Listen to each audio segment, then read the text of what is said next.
नाज़रीन, मां हिन वक़्तु मौजूदु आहियां Shaheed Benazir Bhutto veterinary university of animal and sciences में, जिते यूनिवर्सिटी के vice chancellor professor Syed Farooq Hasan पारां थैलेसीमिया के मरीज़ ॿारनि जे लाइ ब्लड डोनेशन कैंप जो एहतमाम किया है।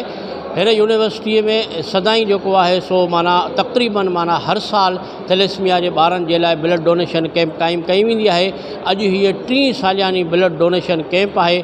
अचो त हिते जी इंतज़ामिया ऐं ब्लड ॾींदड़ शागिर्दनि ऐं शागिर्दाणी खां पुछूं था त हू वधीक हिन बारे में छा था चवनि।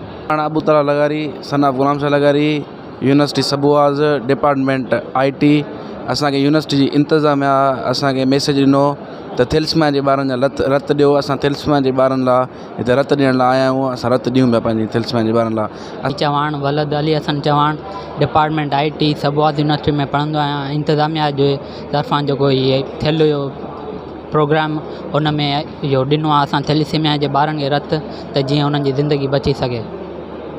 कम जीअं त मुंहिंजो नालो अवेस लाड़िक आहे। मां पाण तालुक़ु रखंदड़ लाड़काणे खां आहियां ऐं मां IT डिपार्टमेंट आहे 2K23 बैच में। मां रत इन जे करे ॾियां थोरो, छो जो थैलेसीमिया जे ॿारनि खे रत जी ज़रूरत हूंदी आहे। हर 3 महीने 2 महीने उन्हनि खे नीड हूंदी आहे ब्लड जी, ऐं उन्हनि खे ब्लड जी नीड हूंदी आहे। जीअं असां उन्हनि खे रत ॾींदासीं, उन्हनि जी ज़िंदगी असांजे बारे में ठहे थी। असां चवंदासीं त असांजो सवाब बि उन्हनि खे पहुचे, इसाले सवाब बि पहुचे, ऐं पंहिंजो इहो उन्हनि खे रत जे चई जीअं उन्हनि जी ज़िंदगी वधे, ऐं उन पंहिंजा माना वालिद माना पेरेंट्स खे माना उहे अॻिते वधाए सघनि। महिरबानी।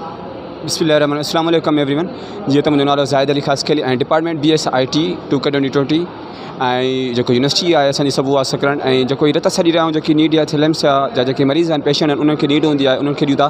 जीअं त असांखे ख़बर पई त उन्हनि खे हर 3 महीने त उन्हनि खे नीड पवंदी आहे रत जी, जेको उन्हनि जी बॉडी पंहिंजो रत पाण न ठाहींदी आहे, त उन्हनि खे मतिलबु आउट ऑफ माना ॿाहिरियों रत खपंदा। उन जे करे असांखे असांजी हिन यूनिवर्सिटी में कैंप लॻी, उन तहत असां रत ॾिनो। महिरबानी, थैंक यू सो मच। बिस्मिल्लाहिर्रहमानिर्रहीम। जीअं त अॼु थैलेसीमिया जे मासूम ॿारनि जे लाइ हिकु रोज़ा रत जी अतीअ जी कैंप असांजी सबूआज़ यूनिवर्सिटी में लॻाई वई आहे।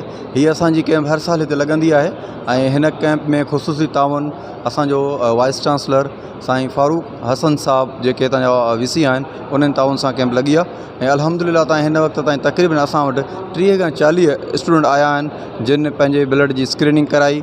उन्हनि जो रत जिस्म में पूरो हुयो, का बड़ी का बीमारी कोन हुई।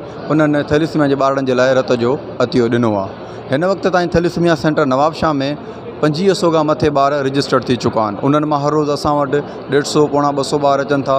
उन्हनि खे उते फ्री में रत, दवाऊं, खाधो पीतो ऐं हर हिकु शइ उन्हनि खे उते मुफ़्त फराहम कई थी वञे। पर तव्हांखे ख़बर आहे त ब्लड हिकु अहिड़ी शइ आहे, न कंहिं फैक्ट्री में ठहे थो, न ई ॿी का अहिड़ी का जॻह जितां अरेंज करे असां हिन थैलेसीमिया जे ॿारनि खे ब्लड लॻायूं।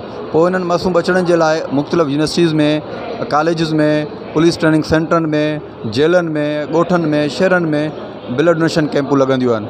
उते ब्लड कलेक्ट कंदा आहियूं। स्क्रीन करण खां बाद में पोइ ॿारनि खे ब्लड ट्रांसफर कंदा आहियूं। मां मीडिया जो मशकूर आहियां, जेके हर असांजी कैंप में अची करे असांजो आवाज़ उन्हनि ॻोठनि ताईं, उन्हनि शहरनि ताईं, उन्हनि तालुक़नि ताईं, उन्हनि ज़िलनि ताईं, उन्हनि सूबनि ताईं पहुचाइनि था, त जीअं उन्हनि माण्हुनि खे ख़बर पइजी सघे त तव्हांजे रत जी अतीअ सां कंहिं ॿार जी ज़िंदगी बची सघे थी।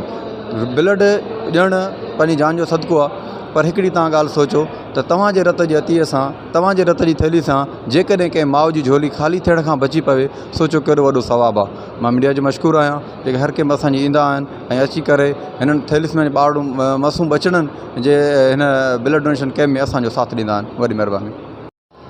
जी नाज़रीन, तव्हां ॻाल्हियूं ॿुधियूं यूनिवर्सिटी जे उस्तादनि प्रोफेसरनि जूं, ब्लड ॾींदड़ शागिर्दनि जूं, ऐं थैलेसीमिया पेशेंट वेलफेयर सोसाइटी जे इंतज़ामिया जूं।